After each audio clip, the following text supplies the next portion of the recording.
ನಮಸ್ಕಾರ. ನಾವು ಇಂದು ಕಲ್ಲಂಗಡಿ ಹಣ್ಣಿನ ಬಗ್ಗೆ ಹೆಚ್ಚಿನ ಮಾಹಿತಿಯನ್ನು ತಿಳಿಯೋಣ.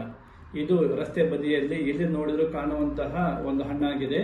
ಈ ಕಾಲದಲ್ಲಿ ಅತಿಯಾದ ಈ ಸುಂದರವಾದಂತಹ ಹಣ್ಣನ್ನು ಬಹಳ ಜನ ಸೇವನೆ ಮಾಡುತ್ತಾರೆ. ಇದರ ಪೌಷ್ಟಿಕಾಂಶವನ್ನು ನಾವು ಈ ವಿಡಿಯೋದಲ್ಲಿ ತಿಳಿಯೋಣ. ನಾನು ನಿಮ್ಮ ಡಾಕ್ಟರ್ ದೀಪಕ್ ಬಿಲ್ಲೆ, ಆಯುರ್ವೇದ ತಜ್ಞ. ಈ ಹಣ್ಣಿನಲ್ಲಿ 90% ವಾಟರ್ ಇದೆ. ಕ್ಯಾಲರಿ ವೈಸ್ ನೋಡುವುದಾದರೆ ವಿಟಮಿನ್ ಎ, ವಿಟಮಿನ್ ಸಿ ಮತ್ತು ವಿಟಮಿನ್ ಕೆ ಇದೆ ಹಾಗೂ ಸಮ್ ಮಿನರಲ್ಸ್ ಇದೆ. ವಿಟಮಿನ್ ಎ ಇಂದ ಕಣ್ಣಿಗೆ ಮತ್ತು ಚರ್ಮಕ್ಕೆ ಅತಿ ಉತ್ತಮವಾದಂತಹ ವಿಟಮಿನ್ ಆಗಿದೆ. ವಿಟಮಿನ್ ಕೆ ಇಂದ BP ಅನ್ನು ಅದು ಕಡಿಮೆ ಮಾಡುತ್ತದೆ ಮತ್ತು ನಮ್ಮ ವಿಟಮಿನ್ ಸಿ ಇಂದ ಅದು ಇಮ್ಯುನಿಟಿ ಪವರ್ ಅನ್ನು ಸಹ ರೈಸ್ ಮಾಡುತ್ತದೆ. ಹಾಗೂ 90% ವಾಟರ್ ಇದೆ. ಅದಕ್ಕಾಗಿ ಈ ಹಣ್ಣು ತಿಂದರೆ ಮೈ ತಂಪಾಗುತ್ತದೆ.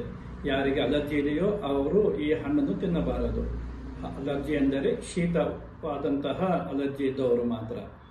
ಈ ಹಣ್ಣನ್ನು ತಿಂದ ಮೇಲೆ ಮೊಸರು, ಮಜ್ಜಿಗೆ ಸೇವನೆ ಸಹ ಮಾಡಬಾರದು. ಅದಲ್ಲದೆ ಇದರಲ್ಲಿ ಒಂದು ಲೈಕೋಪಿನ್ ಎನ್ನುವ ಒಂದು ಪಿಗ್ಮೆಂಟೇಷನ್ ಇದೆ. ಅದಕ್ಕಾಗಿ ಈ ಹಣ್ಣು ಅಷ್ಟು ಸುಂದರವಾಗಿ ಕೆಂಪಾಗಿ ಕಾಣುತ್ತದೆ.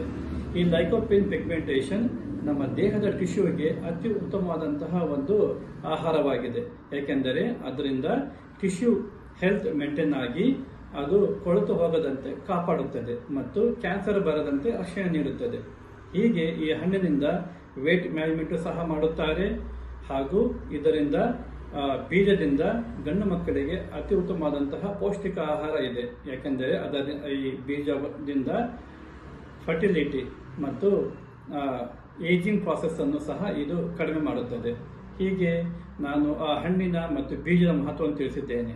ಈ ವಿಡಿಯೋವನ್ನು ನೋಡಿ, ಲೈಕ್ ಮಾಡಿ, ಶೇರ್ ಮಾಡಿ, ಸಬ್ಸ್ಕ್ರೈಬ್ ಮಾಡಿ. Thank you.